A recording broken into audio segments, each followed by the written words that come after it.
And welcome to Keep It Creepy. We're back for episode 2. I am Ryan. Oh, that was a cue for me to talk. I'm that sorry. was a cue. I'm not good at cues yet, so this is Charlotte. We should get like one of those like live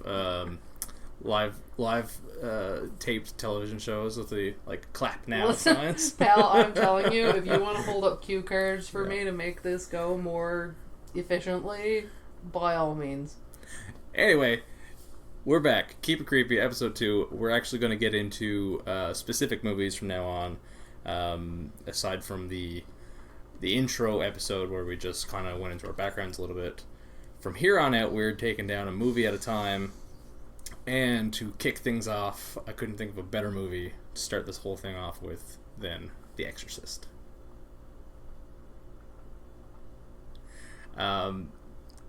So I guess the best way to start this is to talk about our own personal experiences with The Exorcist. Although we kind of dipped our toes into that in the first episode a little bit. We're both kind of late to the game on The Exorcist. We were, yeah. I mean, I didn't watch The Exorcist until I'm gonna say I was probably at least 20.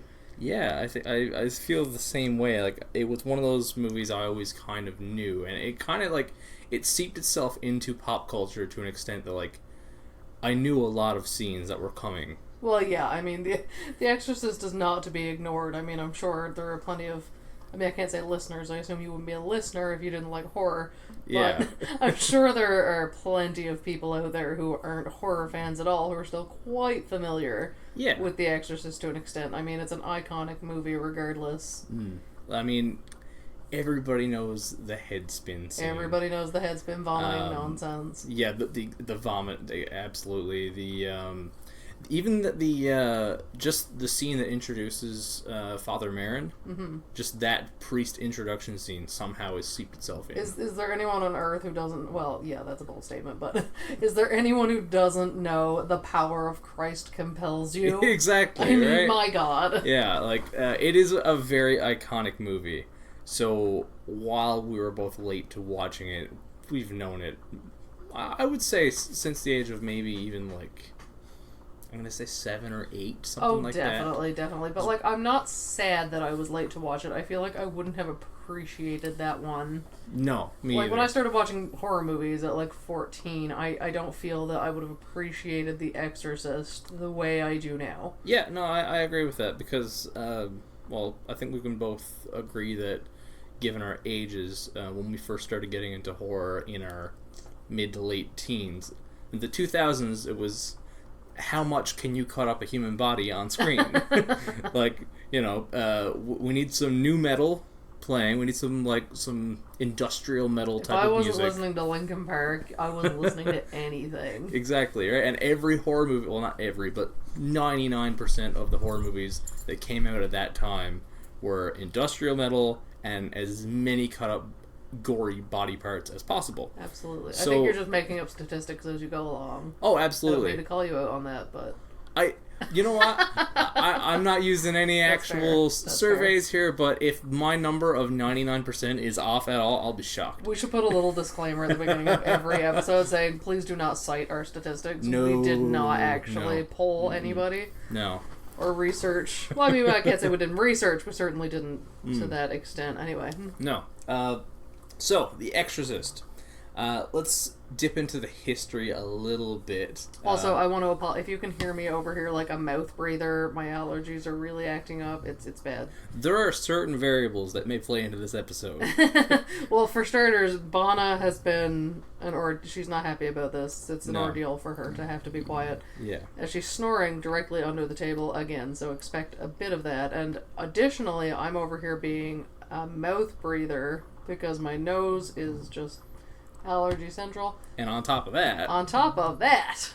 Wait, there's more.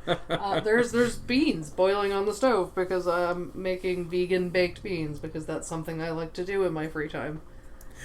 You just remind me of something with that wait, there's more bit. Yes. You know, the first time that I was even vaguely aware of references to The Exorcist was definitely Scary Movie. That's awful. Scary Movie's not that bad. I don't think I've ever... I think I might have seen it. I don't really have much of an experience with the Scary Movie franchise. The first couple get tainted because of how poor the later ones and every other, like... I just remember them being a lot of really bad dirty jokes that weren't even, like, good dirty jokes, like the way, like... you know what, I can't even think of a good dirty joke, but, like, you know what I'm saying? I don't know. The first couple are not bad.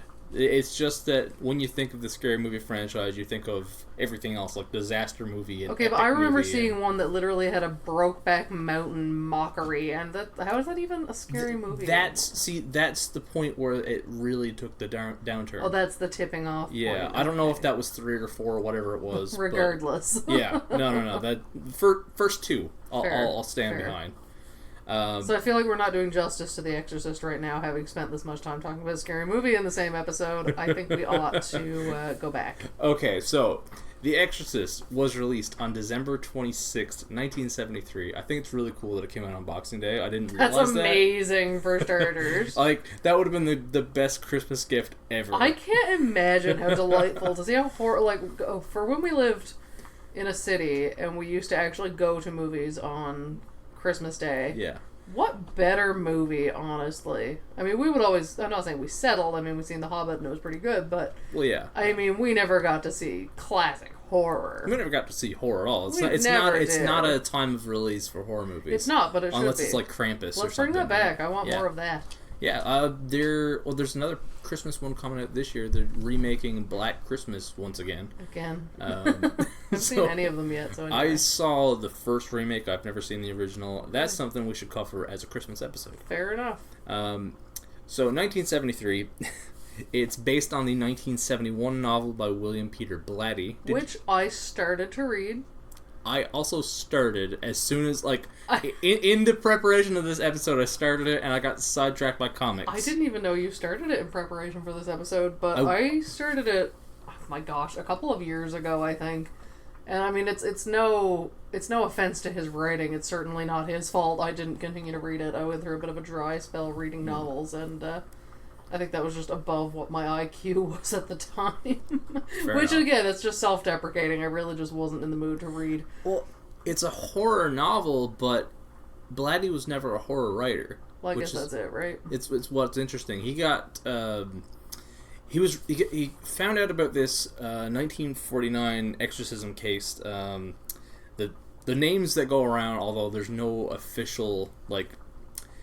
The guy who was involved in the exorcism, the guy who was supposedly possessed, he never revealed his name. He doesn't want anything to do with this stuff. Sure. The names that they say Roland Doe or Robbie Mannheim. Okay, well, like, to be fair, if you found out you were possessed by the devil, would you want to bring it to work with you? Especially when you're the basis of the exorcism. I mean, my God, do you blame the guy? No, I mean, would I want to go into work every day and just have people look at me and think, you're what The Exorcist was written about? Yeah. That whole head spinning vomit. No, like, I don't want that. I don't want that association in my professional career. You'd leave your family behind, leave your town, change your name. Leave your town, change your name. You know? Especially living in a small town. Oh, yeah. Imagine. I will note here, a lot of the research and information that I got from for this episode, a lot of it I took from other podcasts, which... I mean, they do their research. I kind of pulled from different pools. I think that's fair, considering 90% of what you do in your life is listening to podcasts. Yeah. So it's a personality trait at this point. I will give credit where credit is due. Inside the Exorcist is a mini-series made by Wondery. I listened to that whole thing. I took notes where I thought notes should be taken. And The Wizard and the Bruiser, as always, they did their episode on the Exorcist, and I took a lot of notes from there. And I did my own research aside from that, and so on. So just giving the credit in case I accidentally rip anybody off. With that in mind, yeah. I guess you can all pretty much guess what I did to prepare for this episode, which was watch the movie a couple of weeks ago. Well, and buy Ryan a blind bag keychain that happened to have Regan in it. Every successful podcast has two types of hosts. The one who does all the research and the one who makes the funny jokes. It's bold that you think I'm funny. That's a claim. You shouldn't have made that claim in the second episode. I feel like that's a lot to live up to. Yeah. All 3 people who will ever listen to this are now going to have expectations, Ryan. I'm sorry. Well, no, because they know it's Jedi Droppers Productions. There's no expectations. If they've gotten this far, I assume they left their expectations at the door. If you came into this with expectations, be prepared to be so disappointed. You're in the wrong place, sir. So... Are you lost? So William Peter Blatty writes this novel. What a fella. He is the guy who hunted down the director personally because he happened to be present for a meeting between this director and I forget the famous screenwriter, and he told this like Hollywood director that this kid who just came out of film school told this Hollywood director to his face, "Your script is shit. It is garbage." I mean, I bet he wasn't a kid if he had just come out of film school. Really bold words for, like, you're not even 30. In comparison. Relatively. Yeah, I get it, yeah. Yeah, and I believe the actual term he used was, this script is donkey dick. Wow. Yeah, mature, right? That's great. Which, bold, considering he didn't have a job. Anyway... that is directly... I don't know, man. I guess if you don't have a job, you have nothing to lose. Yeah, fair enough, right? So, apparently, he... William Peter Blatty was very impressed by how... What's the term I'm looking for? How stuck in his own ways he was, I guess. He wanted quality, and he wasn't afraid to back down. Mm-hmm. So he hunted him down when the production of this movie went into the works, and William Friedkin is another guy altogether. He came off of the French Connection, which is like this really... Really? That's the same guy. The French Connection. That's the guy who directed this? William Friedkin. He made the French Connection. He made The Exorcist. And he didn't make a whole lot else after that. Well, wasn't the French Connection was a big Oscar winner too, wasn't it? Yes, it was. Yeah, I thought it was. Yeah. Two films back to back nominated for Best Picture. Wow, what a guy! And that's what's impressive. The Exorcist was nominated for Best Picture. It was, yeah. It's, you know, you can't not mention that. No, it's interesting. I was thinking about it. The Exorcist. What I find to be really impressive about this movie is that it, at the same time, influenced horror to go in that direction of like quality film. Quality actors, solid script, like let's take horror seriously as a genre. But at the same time, the special effects work influenced horror to be like, man, let's go fucking gory as shit. Also, I don't mean to interrupt your train of thought, but I feel like I have to mention that the dog is like heaving and snoring and sighing. Yeah. And I'm only saying this because I had already prefaced this episode by saying I had allergies and was being a mouth breather. And I just need everyone to know that that's not me. It's not that bad. Okay, yeah. I'm sorry, I can't have the entire... This is on public record. I can't have the entirety of the world thinking I'm huffing in the background. I'm not dying. I'm fine. You're just that unimpressed with these I'm just lying here going... Oh, when is it going to stop talking about directors and writers? Yeah, so that's not me. That's I want to talk about demons. I want to talk about demons. And the dog wants to snore. I'm just going to quickly get through like the main cast here, and then we can talk about the movie itself. While you're doing that, I'll be on Facebook. Oh my god. Okay, so obviously the big star of the show here is Linda Blair. In my opinion, one of the greatest performances in a horror movie, period. I mean, you're not wrong. It's incredible. It really is. She was kind of an unknown actress at the time. They were having so much trouble trying to find anyone who could play this part. Can I do a mashup tattoo of Linda Blair and Linda from The Evil Dead? I thought you were going to say Linda Belcher from Oh my god! Wow, okay, thank you for just topping me. I thought I was being clever. Fine. Oh my god. So whatever. The biggest issue with trying to find someone to play Regan McNeil is finding a girl who is of that 12, 13-year-old age, roughly, I guess. Sure, yeah. Who can play the opening of this movie as I sweet, innocent, naive girl, and then also play the part of this horrific fucking demon. Yeah, and I mean, she did a great job of both parts. Yes. Also, of course, got to mention Mercedes McCambridge, who did the voice. Sure. That came out of her when she was possessed. Okay. They attempted to do the movie with Linda Blair's voice deepen in post, and it just sounded really bad, so they had to hire someone else to do it. And hats off to Mercedes McCambridge. She really committed. She literally had this voice acting session where she's chain smoking cigarettes and chugging whiskey to get her voice harsh enough to get that commitment. Yeah. Really oh yeah. There's a lot of controversy surrounding her as well because originally she didn't get a screen credit. William Friedkin claims she didn't want one. And yeah. So that's a whole moment. There's a whole rabbit hole that you can go down of Mercedes McCambridge versus Friedkin, and whether or not that cost the movie Oscars. It's debated that Linda Blair didn't win the Oscar that year because of that controversy. Wow, really? Yeah. Oh my gosh. Yeah. I never knew any of this. Yeah. There's like the thing with The Exorcist is like we could do an episode on the movie and then a separate episode on everything surrounding it. So basically, yeah, The Exorcist has Easter eggs, really, I guess. I mean, maybe that's not the word, but there's so much to talk about, just fun stuff around the movie. Easter egg is an ironic term, considering. Is Easter eggs the right term? Did I use that incorrectly? Is this calling me out? No, that's not calling you out. I'm talking about the fact that this is a movie about a demonic possession, and Easter is... Leave Easter out of the... Fine, I mean... But yeah, you're absolutely right. And there are... Yeah, right, because Easter eggs are super, like, Christian and Jesus. Yeah, okay. I mean, isn't that what the holiday was about? What about the eggs? Because Jesus died, and then a couple days later, he came back, laid some eggs. That's definitely what happened. I applaud your religious upbringing. And turned to chocolate, right? That's absolutely how it went. I hope you preach a sermon on it. I hope you move forward with confidence. Speaking of preaching.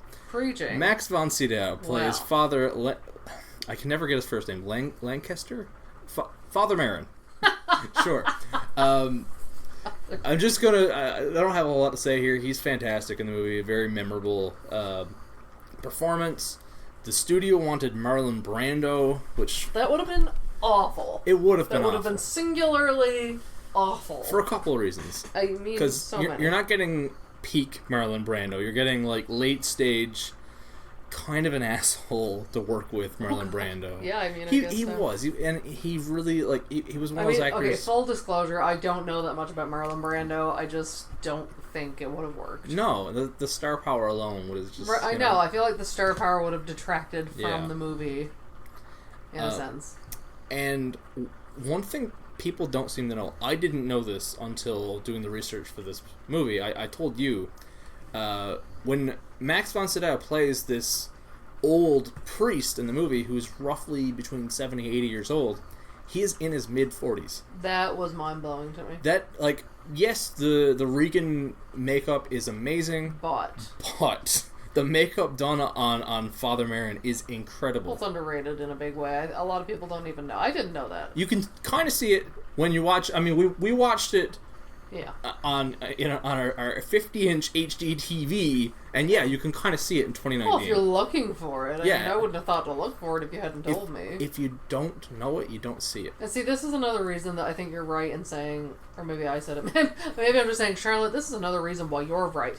That could be one of them. So, having a big star will kind of detract from this movie because I feel like, I mean, obviously it wouldn't be Brad Pitt, don't get me wrong, I'm just throwing out an actor's name, but, like, if you throw Brad Pitt in a movie and you age him drastically, I'm still gonna look at it and think, well, that's Brad Pitt, and he's just old. It kind of pulls you out of the experience in a way that having lesser-known actors doesn't. I don't care how good of an actor, you have to be exceptional. Yeah. You have to be an exceptional actor in order to completely make your audience forget that it's you in a role when they're so familiar with your face. Absolutely right. And some actors can do it. Yeah. Yeah. Like, granted, I mean, I'm not trying to call it Brad Pitt. I think he's actually a pretty good actor, and I mean, I have definitely watched him in movies where I haven't had at the forefront of my brain, this is Brad Pitt. Yeah. But for example, I know Johnny Depp is always a point of contention in everybody's lives somehow. Either you love him or you don't. Yeah. We're actually pretty Johnny Depp neutral in this house. We appreciate him, but we don't die for him. Yeah. There's a good appreciation. But anyway, I find most roles that Johnny Depp is in, you can't help but think about how it's Johnny Depp. No, it's true. And that's not to say he's a bad actor. He's a good actor. It's just, like you said, he kind of repeats characters on times, and he gets a bit tropey. I can count on one hand the roles I've seen him in where I didn't, I kind of forgot. You forget that it's Johnny Depp, but most of the time you're like, well, this is just Johnny Depp. At this point, I'm convinced he's an evil barber in real life. Yeah, fair enough. I think Johnny Depp is actually... he's got to be some kind of weird evil barber pirate in real life. But it's true. The lesser-known actors add to this movie, and the beans are getting louder. Beans are getting louder. I'm starting to get alarmed. That's all right. It's cool. It's ambiance. Ambiance. That's the worst excuse I've ever heard for poor recording setup. I mean, roll with it with confidence. But every main actor in this movie, actually, I'll say every actor in this movie, is not a star, not a name that you know. No, they're not. Well, I mean they are now. Everyone knows Linda Blair now. Now, because of The Exorcist. But you still don't watch this movie and be like, oh, that's Linda Blair. Look I've at seen Linda her Blair. because she's known for this movie. No, exactly. That's a different thing altogether. Ellen Burstyn plays Regan's mother, Chris McNeil. She's, I guess, technically the main character, the central protagonist of the movie, which I kind of forget when you step away from it. I mean, yeah, you could argue that, I guess. She is the central plot line, the one that'll, you know. No, to me, there's not really a protagonist. To me, it's like the battle of good and evil. Yeah, no, that's fair. That's fair. I mean, if you were... With good being... good in air quotes being the protagonist. Studio, again, wanted Audrey Hepburn. See, I love Audrey Hepburn. Oh, yeah. But... She apparently... there's this infamous quote where Friedkin called her and offered her the part. Even William Friedkin was on board with this. And she's like, yeah, sure, I'd be up for it. If we film it in, I think it's like Morocco. Oh, that would have been incredible. And he's like, okay, we're not doing that. Audrey on a beach. Just Are there beaches in Morocco? I think so. I'm not good at geography. I'm not positive. I want to throw that right out there. And you're not good at geography, if I recall what you got in your university geography course. You don't know what you're talking about. I don't know anything about that. That was history, actually. Was it? What did you get? Remind us all. I don't know. Do we want to throw it out there? Nope. It was an astonishingly bad grade. It was so bad that I would have dropped the course and taken a 0 before I had gotten that grade. You're roasting me here. Well, I mean, what is marriage if not call out culture at its finest? Wow. Okay. I'm going to find out that grade and I'm going to disclose it on the internet. So Audrey Hepburn was out, and they also looked at Jane Fonda for the role. So these were the names that were being tossed around. It was that level. They wanted a really well-known name for the part of Chris, and Ellen Burstyn apparently called William Friedkin and said, "This is my role. I want this role. I am this role." I am this. Yeah, I mean, if you say anything confidently enough. Yeah, and it worked. And she's great in the movie. She really is. Sure. The last of the main cast is Jason Miller as Father Damien Karras. He got hired because of his writing, which is the weirdest thing. William Friedkin attended a production of a play that Jason Miller wrote in New York City, and afterwards met with him and gave him the novel, The Exorcist, to read. I think it was for writing notes. Like that was literally the whole point of the exchange was, hey, let me know what you think of this as a writer. And he contacted him after and said, I want to play Karras. Wow. He did a little bit of acting. He wasn't completely it wasn't like I've never acted before, let me be in your movie. And you've gone so far down the IMDb rabbit hole right now. I just find this whole cast of unknown actors and how they managed to get this together to be really interesting. It is actually really Especially- important. I just want to go on record as saying that while you were talking about all of these actors, I discovered that Claire's now sells Pokemon cards. Okay, sure, that's completely relevant. I'm still listening. And it's worth noting that the studio wanted Jack Nicholson, which would have been Imagine that movie. like I can't Imagine that movie. I because can't. Father imagine. Karras is so like subtle and nuanced, and Jack Nicholson does not have a subtle bone in his fucking body. Are we going to talk about that that podcast between Stephen King and Eli Roth and?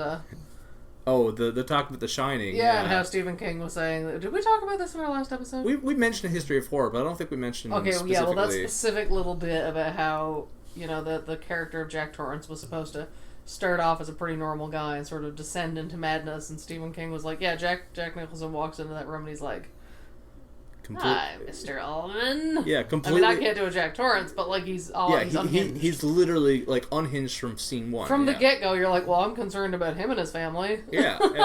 You don't think, from the very get-go, you're like, well, he seems villainous. So, yeah, I mean, okay, like, let's just picture Jack Nicholson, for humor me here, and picture Jack Nicholson in The Exorcist, walking in, and just acting like, you know, even just, like, putting the Jack Torrance moment on, walking into, like, you almost assume that he's in on it. You're like, well, Yeah. he let the demon in. Look, I don't think she's the possessed one. I don't think we should leave them alone in a room together. He's No. just gonna make it worse. He's gonna spread and cultivate. Like, Oh, God. divide and conquer. You know what? I'm not saying I wish it happened instead of this, because I think this is a better movie. No, this is a better movie, but I would love to have a version of this movie with Marlon Brando, Audrey Hepburn, and Jack Nicholson, and just to can't watch how tell you. batshit that would be. that would be, like, actually the best thing ever. I Yeah. mean, it would not be, in fact, No. the best of anything, No. but it would be incredible. I feel like if that had happened instead of this, horror would not be what it is. I think it would have went down to some weird cult classic horror movie, But I just got, because the influence and the impact that The Exorcist had on horror as a genre, I gotta For sure. wonder where horror would be. well, it would have been a lot more batshit, to answer your question, Ryan. yeah, you got that right. It would have been a lot more of Jack Torrance wheedling into rooms and being weird about shit. Because, like, let's talk about the movie itself, I think, finally.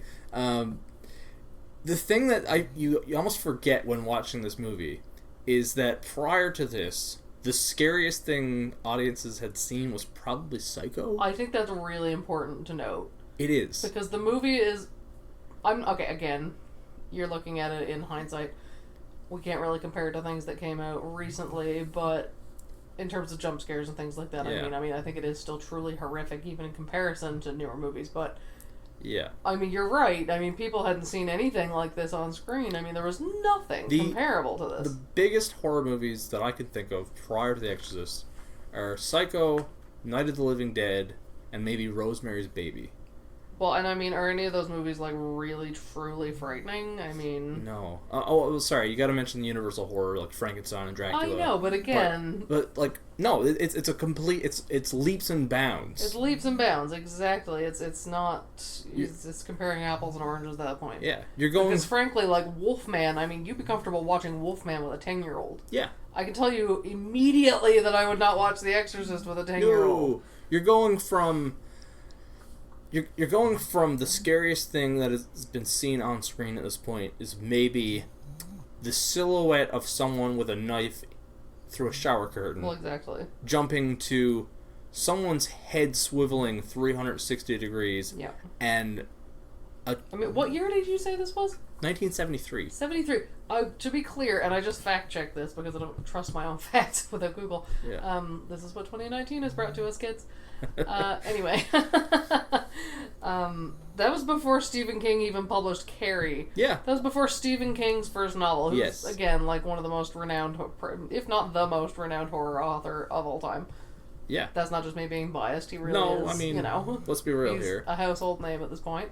Yeah. That was before Stephen King even started publishing novels. Yeah. And again, Stephen King like really broke ground on a lot of what he would put in novels. I mean, again, it's I'm not saying nobody put anything scary in a novel before Stephen King. I mean, my God. But it wasn't that widely read. That's what I mean. Like, it was before horror became a mainstream thing. It was before all of that happened. You're seeing The Exorcist hit the big screens on Boxing Day, no less. Yeah. I mean, they really came in with a big, bold splash. I mean, it was gutsy. Yeah, absolutely. It was. I mean, again, you can kind of laugh at that in 2019, but, like, it was. Well, I mean, there are scenes that today are still kind of shocking. It is exactly that. I still, like, I still am in disbelief when I watch and I see that a possessed 12-year-old is... We're not even going to go into the gory details of it, but, like... violently masturbating with a crucifix. It's bad. Let's be real. It's bad. While shouting very obscene. I know, and some of the things that she says, it's horrifying. Like, I would almost wonder if it would even make it into a movie. I can't remember a movie that I have seen in recent years that has said anything even close to the things that she said. Do you know what I mean? Absolutely. It's still especially the fact that it's a kid, right? Like the fact that it's a depiction of a child saying these things. Played by a pretty young actor. She was right? older than the character. She was but not a teenager, I guess. You would still see. I mean, maybe there's something to be said for that. Maybe that's in poor taste. I never really thought of that. Yeah. But I mean, to get the message across in the movie, it works. It's effective. It works. It's questionable, yes. It's questionable at best. Yeah. Oh God! Now I feel like I need to dissect The Exorcist in some kind of feminist theory way. That's a different episode. Yeah, that's a different podcast.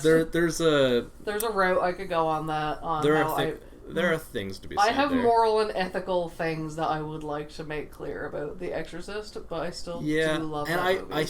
I'm almost sure I heard or read somewhere that the point of it being a little girl is because little girls are the picture of innocence and purity.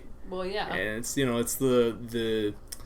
it's the whole like trope notion of the well, I guess that's why it's a shocking. The corrupted virgin, you know. Yeah, like, do you think that movie would be nearly as shocking if it was like a 30-year-old woman?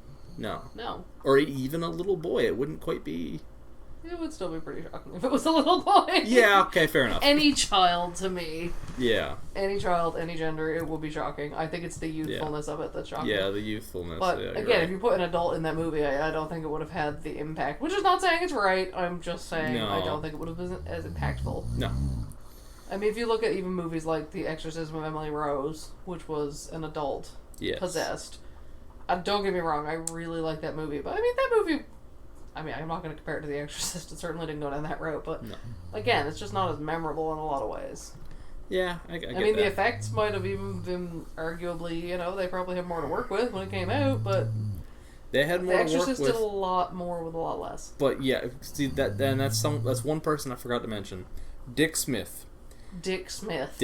Okay. That sounds like... Carry on. I'm just going to leave that as it is. That tells itself. That sounds like a questionable job title. At best. It sounds like... Never mind. We're going to leave that alone and you're going to keep going. But Dick Smith, and I guess because... You do not have my permission to say that name again. Just call him Smith. Mr. Smith. You wouldn't be repeating that name if it was any other name. You're doing it for fun at this point. Richard Smith. In fact. I think maybe because of his name, I guess. We are so immature, it's not even sensible. I don't know who let us have any access to the internet. Like, there are special effects guys who...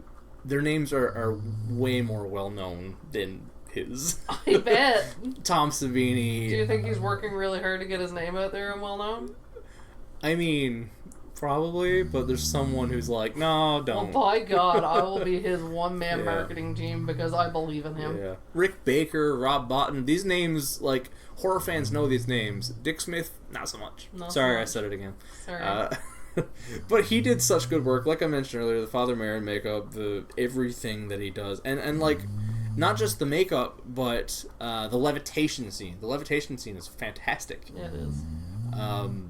The way they turned Regan's room into a literal cooler, so just to show how cold it was, and like that breath effect. Which is like having the actors suffer. Oh, absolutely. What is it with really, really good movies and you find out after the fact that the actors all suffered? Oh, they did. Absolutely. They all suffered. Everyone suffers for great hair, apparently. And it's honestly, like, I'm not a fan. It makes me sad. And it makes me really sad about all these movies that I love. Yeah. Because, I mean, again, we can go into it in Evil Dead, I'm sure. But there's a lot to be said about actors suffering. Yeah. Evil Dead is a good one for that. It is. It's a tremendous amount of suffering for my favorite movie ever. Ellen Burstyn suffered a lifelong back injury from this movie. There's a scene, actually the same crucifix scene we mentioned, when Regan is absolutely losing it and she's possessed and she pushes her mother. Yes. And she shrieks in pain, and that is a genuine shriek because to this day Ellen Burstyn has back pain, like, yeah, I bet, for her entire life. Yep. It's awful. It is all. That's a shame. It is. I'm not happy about that. No. We didn't talk about the crab walk. We could that was great. And something that precursor to The Grudge.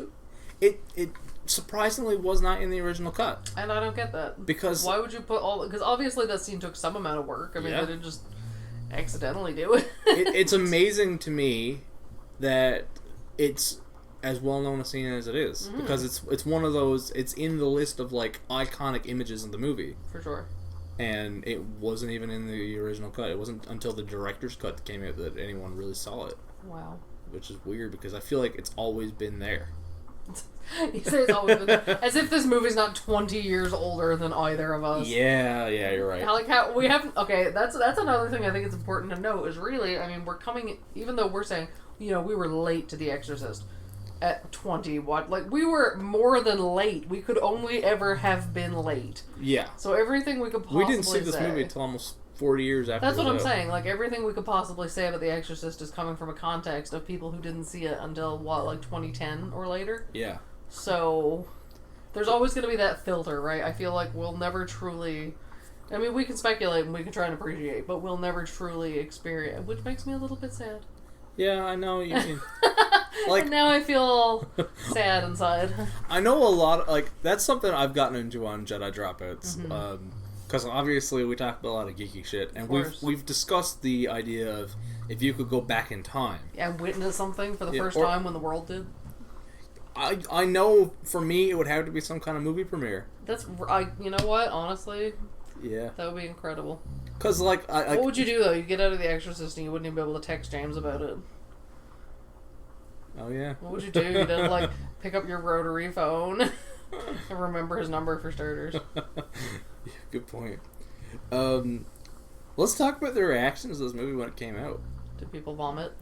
They did more than vomit. People passed out? They did a lot of stuff. They did.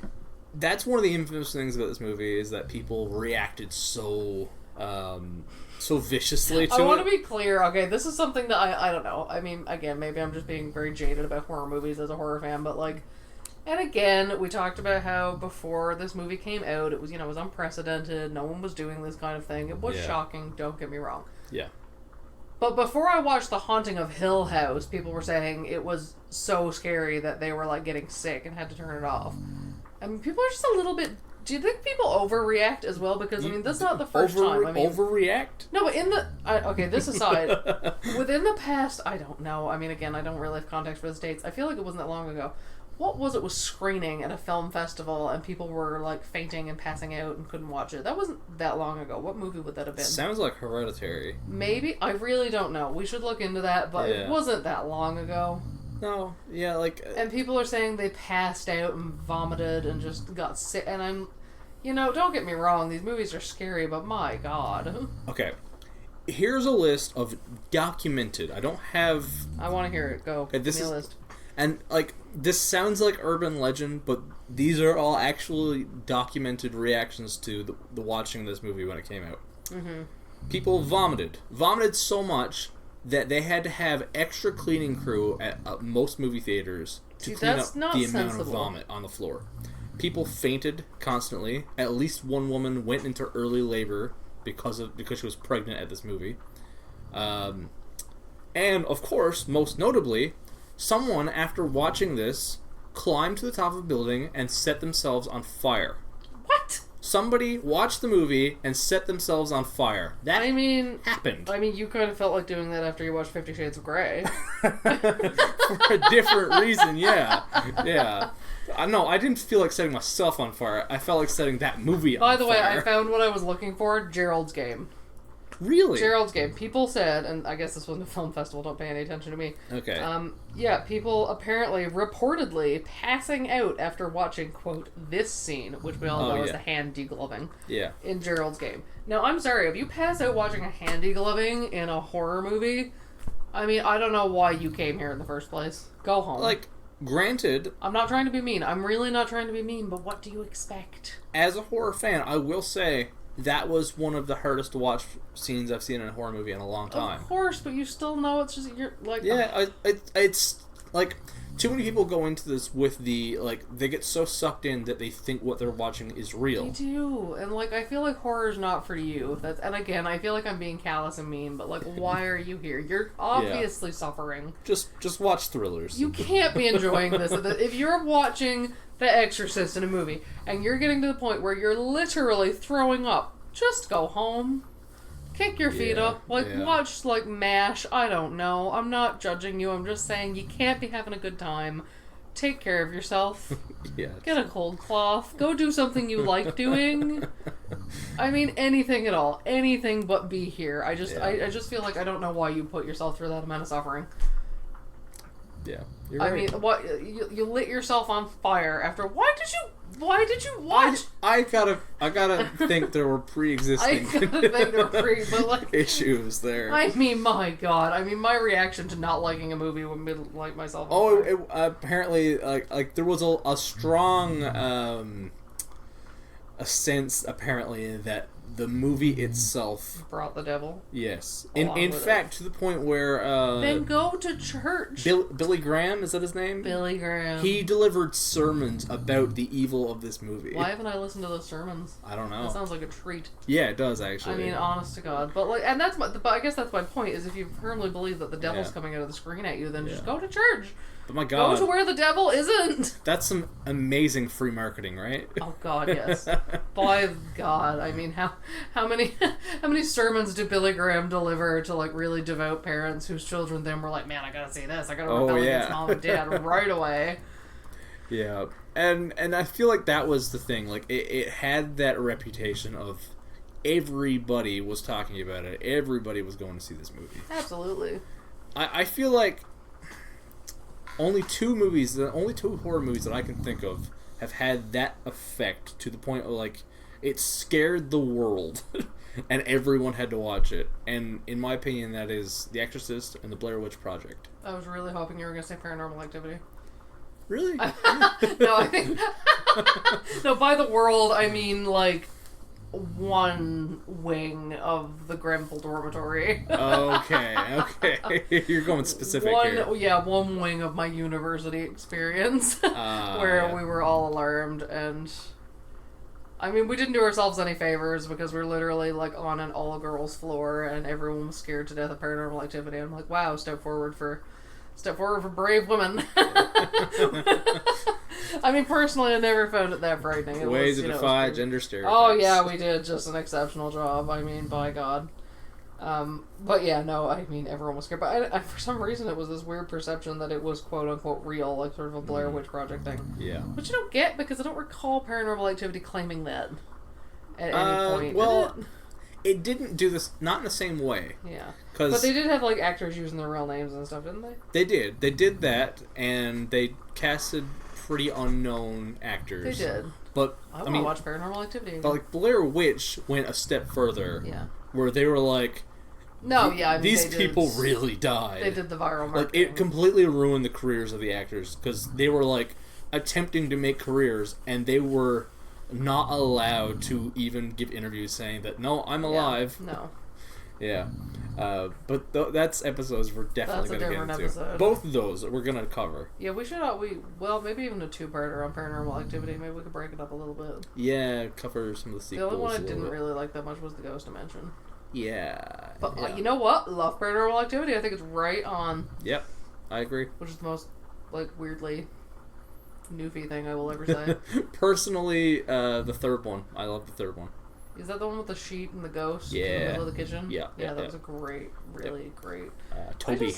It was fun! Paranormal Activity is just fun. Yeah. Anyway, moving on. One other thing that I realized, this film is probably the first to do. I could be wrong. I'm not positive. Tell me more. The subliminal messaging.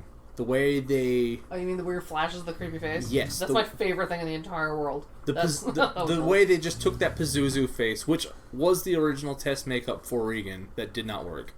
And they were like, let's just use that as this Just creepy demon flashing face. Yeah. on the range Which- of the oven. It's incredible. I love that. And just that random, like, quick frame of it in, I in love the that. hospital scene. I'm right? obsessed with that, and I wish more movies would do exactly that. And I guess if you think about it, let's just say it's 1973. Mm-hmm. The scariest thing you've ever watched was Alfred Hitchcock, which again does not even show. Dial M for murder. Yeah, and you're watching this movie, and all of a sudden, this creepy face just Yeah, I mean flashes on that's screen. great. It's incredible. in your mindset in the movie you're watching. Would you think, "Wow, they just scared me with this Yeah. movie," or "Holy shit, what was that?" Well, that's exactly. You know what? You're exactly right when you say that, because really, again, like you said, what movie up to this point was doing that? Yeah, I mean, we can laugh all we want about that not being much of a jump scare in 2019, but like, I mean, that was an early jump scare. I mean, that was and we know so much more about the movies that are being made and how they're being made, exactly how those effects are done. At that time. I mean, I like. It's not shocking to think that people thought that was an actual demon. I know, and you know what? It's a sin when you say it, because I mean, I guess I've just mocked a bunch of people for throwing up. But you know, if you really try to get in the headspace of someone in 1972 seeing, you know, maybe this is one of the first horror movies they ever watched, for all we know. They probably went into this. That's pretty scary. Yeah, and like. They weren't expecting this. I Yeah. mean, in their defense, when I say, why were you here? They were there because I don't think they were really fully expecting what they got. No.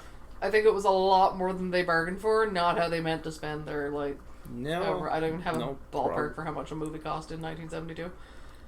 I I was about to say nickels and dimes, and I thought that was rude. How much did this movie cost to make? Now, how much did it cost to get a movie ticket in Oh, 1972? God. I have no idea. I have no idea, but, like, you know what I'm saying. Yeah, like, people, yeah, I don't yeah. think it was what people were expecting, and No, again... absolutely not. We're also taking for granted the access to information, which, again, I'm not trying to say people in 1972 weren't educated or weren't intelligent, but, No. like, did your average person in 1972 know an extreme... The world is so much more connected. That's it, right? And, like, you know, again, it's hard to put yourself in that mind frame, but in 1972, how familiar was the average person with, like, video editing Yeah. and special effects and things like And that? even the opening sequence of that movie in Iraq. Yeah. Is it Iraq? I could be wrong about that. One second, I'm gonna check my notes. Yeah, it's Iraq. Okay.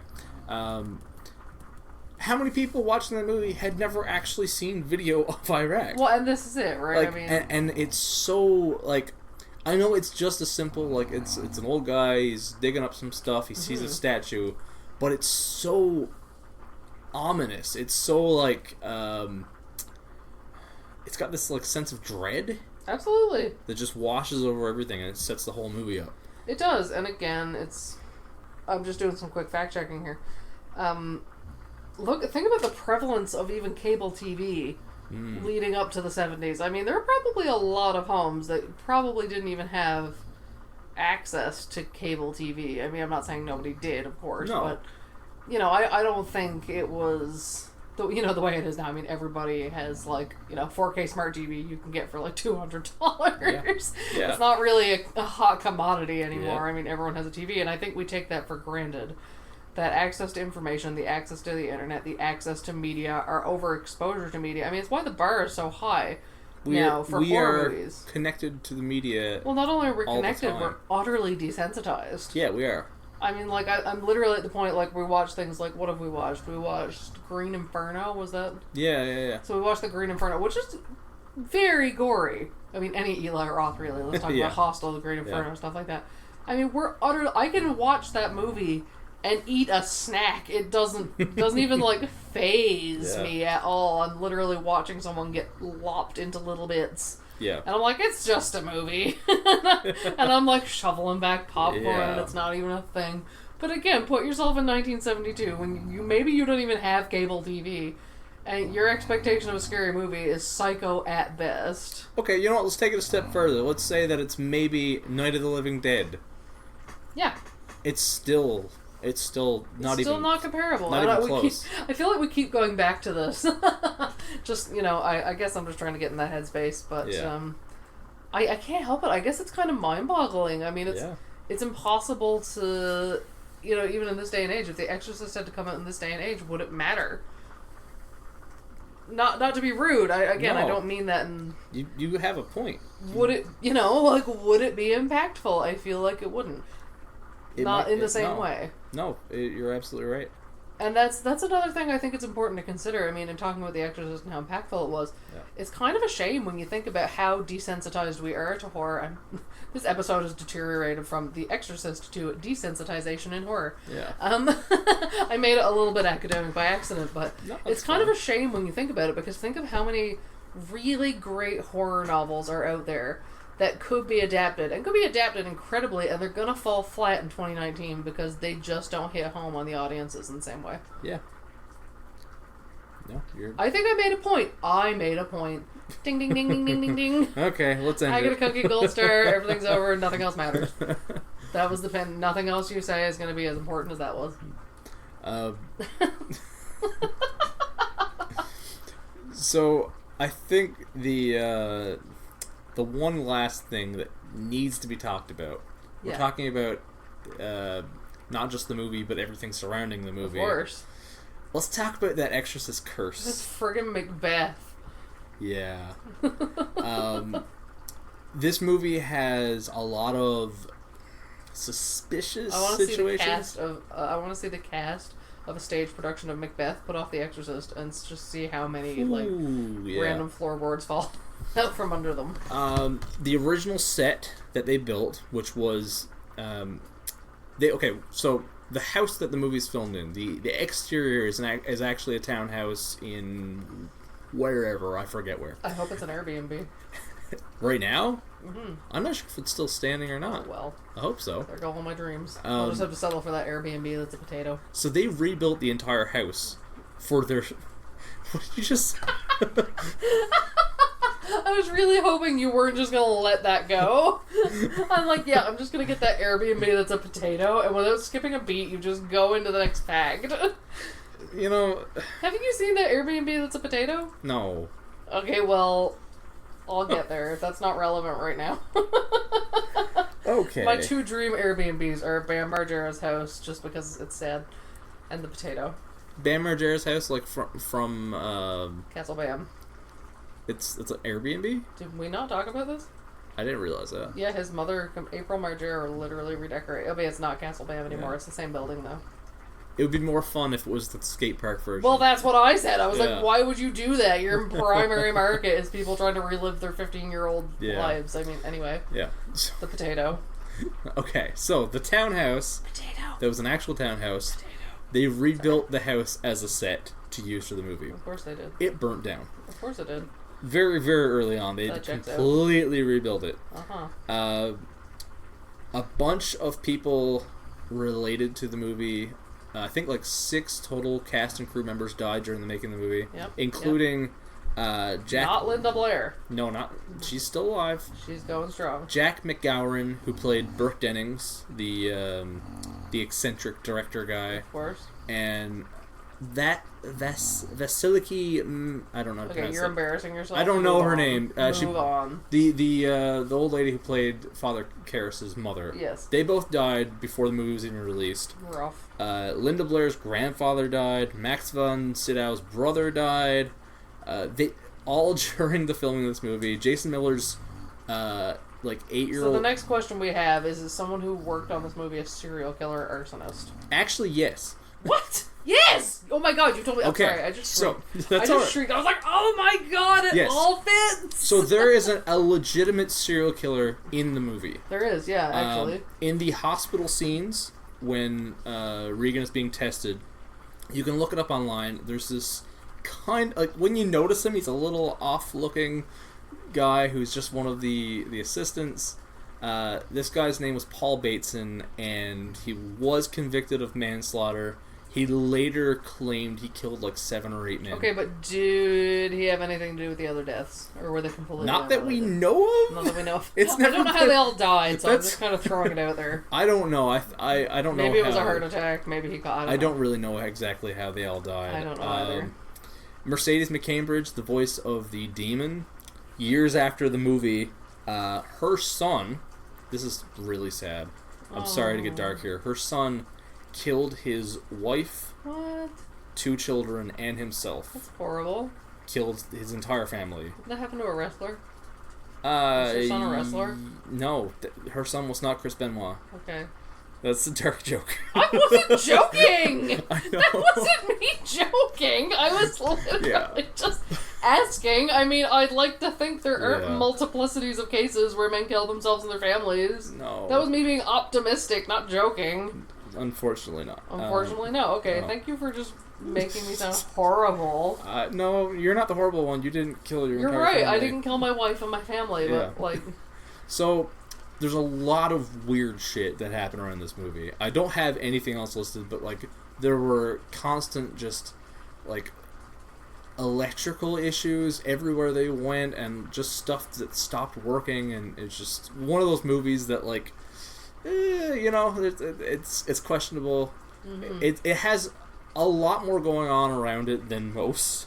Fair. And given the topic of the movie, Of course. you know where this goes, Maybe right? people are just reading into it. Maybe every movie has just a lot of nonsense and people just read into it It's more. not Poltergeist weird, because that whole franchise is fucked. Like, It's just fraught with misfortune.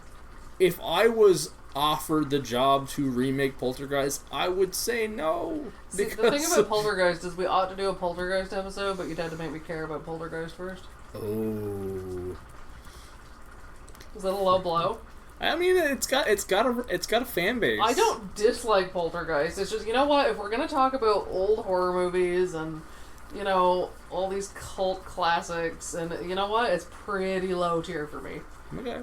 Poltergeist is probably, and again, it's not to say I don't care about it. I certainly do like that movie, but I mean, if you're gonna compare it to anything else, But that you're came not. out- You're also not a Spielberg fan. No, I'm not. Yeah, that's. And something. I think we should go out on a limb and put that in the disclaimer of every episode. That you don't really like Spielberg. Yeah, I want that to be part of my bio. I'm gonna put that on my Instagram bio.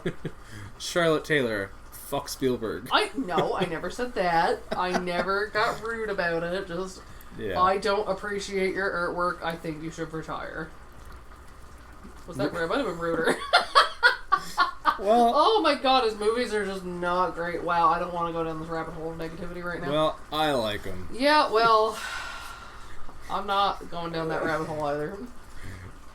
Well, to cap this off here, The Exorcist was made on a $12 million budget, Not by Steven Spielberg. not by might I Steven add. Spielberg. It grossed $441 million. Of course it did. It was the highest grossing R-rated film of all time at the release. And it's still grossing people out today. Oh. Hey! Finger guns, finger guns, finger guns. It's still 10th. If you go for You're adjusted, saying it's the 10th grossest movie? the 10th highest rated, the 10th highest grossing R-rated film The of all 10th time. most grossing movie. And if you adjust for inflation, it is still first. Really? Yeah. Compared to Gone with the Wind? For R-rated. Oh, Gone with the Wind, yeah. I didn't hear you say R-rated. That old Southern romance with...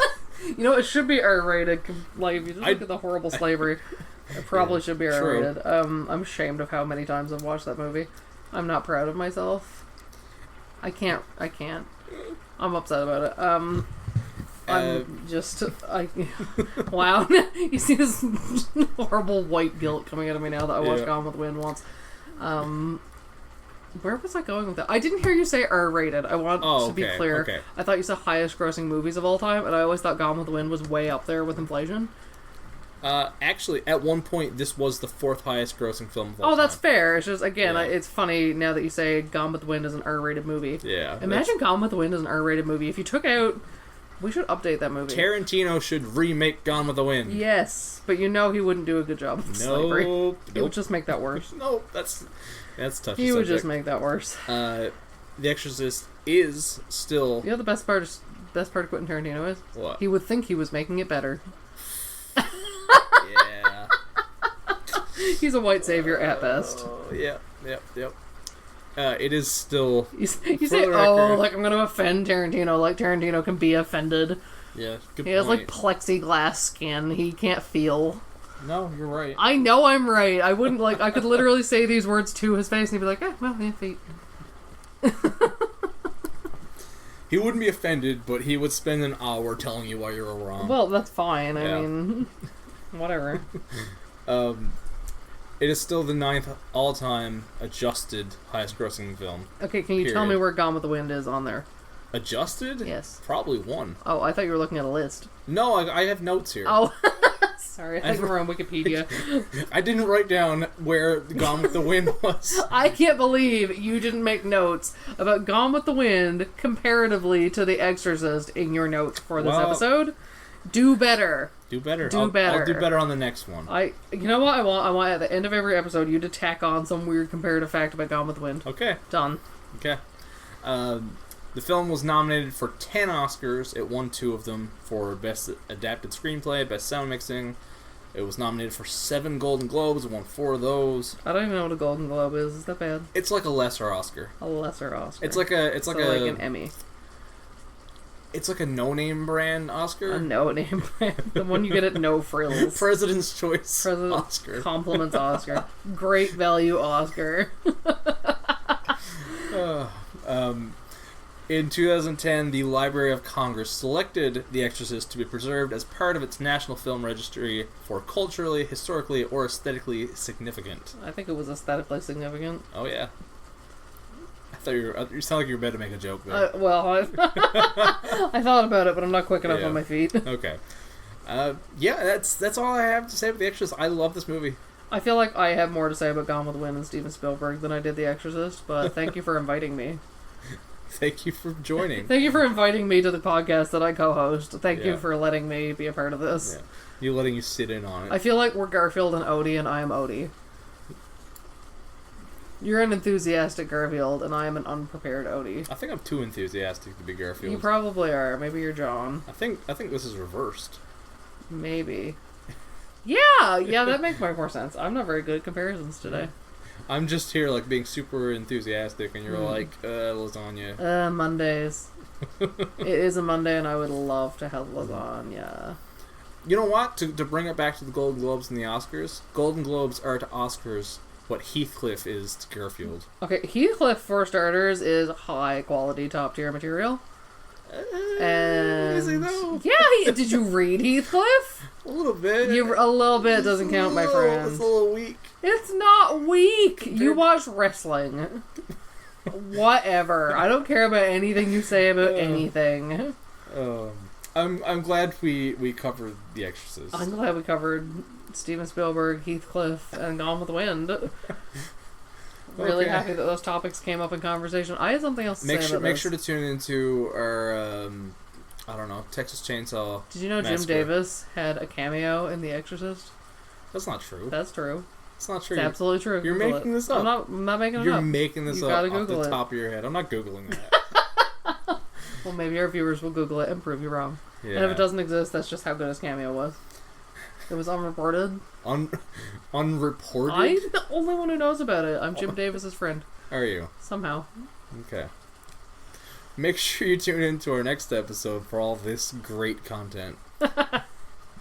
All these absolutely true facts about Jim Davis. That great content comment was loaded. Yeah. But in all seriousness, thank you very much for listening. Not just this episode, but the first episode that we released a couple weeks ago. We got some great feedback on it, and did we? We got some. Oh my god! We had at least one. Oh my god! At least one nice comment. Oh wow! Clap, clap, clap! And maybe if we work real hard, we'll get a second comment. I would love to get a second comment from our one listener who says, "You guys did pretty good." That was not terrible. That was not the worst thing I've heard. As always, you can listen to other episodes of Keep It Creepy, Jedi Dropouts, Final Form, all that stuff over at www.jedidropouts.podbean.com or wherever you listen to your podcasts. And you can tune in for Jim Davis facts and boiling beans in the background, all kinds of wonderful, completely irrelevant stuff. That's just how we keep it creepy. Yeah, and I guess keep on creeping on. Hey. Later.